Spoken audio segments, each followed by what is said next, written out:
Hello गाईस, तर ह्या व्हिडिओमध्ये मी तुम्हाला अशी लाईफ ॲडवाईस देणार आहे जी तुमची लिटरली लाईफ बदलण्याचं पोटेन्शियल ठेवते. आय एम सिरियस राईट नाव. कारण बऱ्याच जणांना मी ऑब्झर्व केलं आहे. इवन मीसुद्धा त्या फेजमधनं गेलेलो आहे, ज्या फेजमध्ये आपण सर्वांना वाटतं की बाबा 4 लोकांमध्ये आपलं नाव काढावं, 4 लोकांनी आपलं कौतुक करावं, 4 लोकांनी आपलं ॲटलिस्ट ग्रुपमध्ये एखादी इन्व्हॉल्वमेंट आहे आपण त्या ग्रुपमध्ये असं तरी फील करून द्यावं आपल्याला. बेसिकली व्हॅलिडेशन आपल्याला मिळावं कोणत्याही ग्रुपमध्ये एखाद्या फ्रेंड करून, असं प्रत्येकाला वाटत असतं. बट त्या गोलवरती व्हॅलिडेशन मिळवायला प्रत्येकजण सक्सेसफुल होतं असं नाही आहे. जसं की मी सुद्धा माझ्या सुरुवातीच्या वेळेस अनसक्सेसफुल राहायचो व्हॅलिडेशन मिळवण्यासाठी. बट मला काही अशा चुका रिअलाईज झाल्या over the period of time, ज्या मला जेन्युइन वाटल्या आणि 100% वर्किंग आहे जर मी सांगितलेल्या ट्रिक्स तुम्ही वापरशाल तर. कारण लिटरली ह्या गोष्टी थ्रू बरेच जणं सफर होतात. जे इंट्रोवर्ट आहे त्यांच्यासाठी तर खास आहे.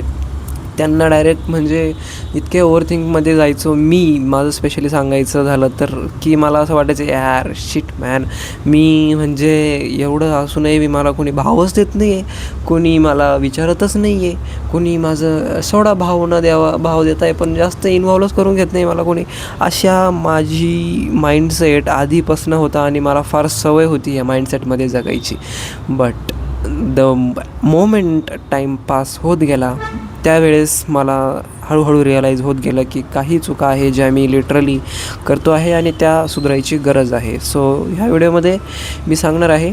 So let start. बेसिकली आता तुम्हाला एक उदाहरण देतो मी. पहिले लहान बाळ वर्सेस तुम्ही, जे की आता दोघांना व्हॅलिडेशन पाहिजे, राईट. बट कॉमन सेन्स किंवा जर एखाद्याला विचारलं की बाबा तू लहान बाळाकडे अट्रॅक्ट होशील की व्हेरास तुझ्याकडे अट्रॅक्ट होशील, म्हणजे तुमच्याकडे अट्रॅक्ट होईल, जे की तुम्हाला अगदी लहान बाळापेक्षा काही पटीनं जास्त नॉलेज आहे, काही पटीनं तुमचे स्किल त्या लहान बाळापेक्षा जास्त आहे. पण तरीही अट्रॅक्शन कोणत्या गोष्टीला जास्त मिळेल, कोणत्या व्यक्तीला जास्त मिळेल? ऑब्व्हियस आहे लहान बाळाला. गेस वॉट, याचं रिझन काय आहे? आणि याचं रिझन जेव्हा तुम्ही फाईंड करशाल तेव्हाच तुम्हाला ह्या प्रश्नाचं, ह्या प्रॉब्लेमचं सोल्युशन असं चुटकीसं असं मिळेल.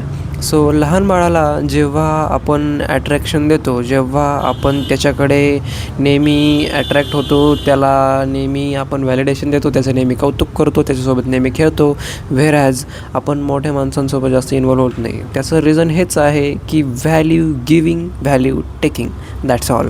एका याच्यामध्ये एक्सप्लेन करायचं झालं, या पूर्ण प्रॉब्लेमला एका सोल्युशन द्यायचं झालं तर ते आहे व्हॅल्यू ॲडिशन. तुम्ही जी व्हॅल्यू ॲडिशन त्या ग्रुपमध्ये देत आहे, त्या व्हॅल्यू ॲडिशनने तुमच्या त्या ग्रुपची इन्व्हॉल्वमेंट डिसाईड होत असते. सो आता लहान बाळ जे व्हॅल्यू ॲडिशन देतं ते अगदी क्यूटनेसचं आहे. अगदी गोंडस बाळ असल्यावरती तुम्ही त्याच्यावरती जास्त प्रेम करशाल, जास्त त्याच्यासोबत खेळायला तुम्हाला आवडेल. सो तुम्हाला समजतं आहे मला काय म्हणायचं आहे. व्हेरॅज तुम्ही जे आहात, तुमच्याकडे नॉलेज वगैरे आहे, सर्व आहे, ॲग्रीड, बट तुम्ही काही इन्व्हॉल्वमेंटच दाखवत नाही आहे. तुम्ही स्वतःहून तुमच्या एंडनं काही व्हॅल्यूच देत नाही आहात. म्हणजे लहान बाळ जे की हसायची कॅपॅसिटी ठेवतं पण गप्पच राहिलं, रडतंच आहे. रडक्या बाळाकडे आणि न्यूट्रल एक्सप्रेशनवाल्या बाळाकडे तुम्ही जाशाल का? नाही. व्हेरॅज ते हसल्यावरती, ते असं लाजल्यावरती तुम्ही त्याच्याकडे जासाल, कारण त्याने त्याच्या एंडनी एफर्ट दाखवले, त्याने त्याच्या बाजूने एफर्ट दाखवले पॉझिटिव्हिटी पसरवण्याचे, आणि तुम्ही त्या पॉझिटिव्हिटीला गृहीत धरून तुम्ही त्याच्याकडे अट्रॅक्ट झाले. व्हेरॅज तुम्ही जे स्वतः आहात, जे की मोठ्या वयाचे असून जास्त स्किल, 100 पटीने जास्त स्किल असूनही गप आहात. लिटरली गप. आणि हीच गोष्ट तुम्हाला आतून खाऊन टाकते. जास्त वेळ जर तुम्ही असं करत राहिला तर आतल्या आत तुम्ही डायरेक्टली तुम्हाला डिप्रेशन यायची फेज येईल. सो ह्या उदाहरणा थ्रू मला हेच सांगायचं आहे की जर तुम्हाला एखाद्या ग्रुपमध्ये व्हॅलिडेशन पाहिजे वाटत असेल, त्या ग्रुपने आपल्याला इन्व्हॉल्व करून घ्यावं. फॅमिलीच्या एखादी मोठी सभा भरली आहे, जनरल सभा म्हणतो आहे मी, त्या सभेमध्ये वाटत असेल की तुमच्यावरती पण काही विषय झाले पाहिजे.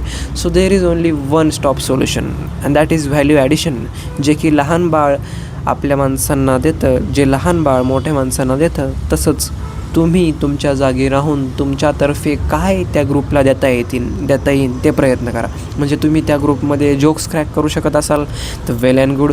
तुम्हाला ग्रुप ॲटोमॅटिकली व्हॅलिडेशन देईल की बाबा काय जोक मारला बाई तू, काय सिरियसली बाई, वा वा क्या बात आहे. वेरॅज तुम्हाला किंवा तुम्ही त्या ग्रुपमध्ये नॉलेजचं व्हॅलिडेशन देशाल. त्या ग्रुपमध्ये तुम्ही एकदम सर्वात नॉलेजेबल माणूस असू शकता, तेव्हा तुम्हाला लोक मानतील. त्या ग्रुपमध्ये तुम्ही सर्वात काही कला दाखवणारे व्यक्ती असू शकता. काही ना काही कोणत्या ना कोणत्या फॉर्मचं तुम्ही व्हॅलिडेशन जोपर्यंत देत नाही त्या ग्रुपमध्ये, तोपर्यंत तुम्हाला तो ग्रुप घंटा काही विचारणार नाही आहे. सो मीच देखील आधी नुसता गप्प असायचो, म्हणजे माझ्या तोंडातून हार्डली 1-2 शब्द निघायचे, ते बी दुसऱ्याने काहीतरी विचारल्यावरती एकदम मोजकेच.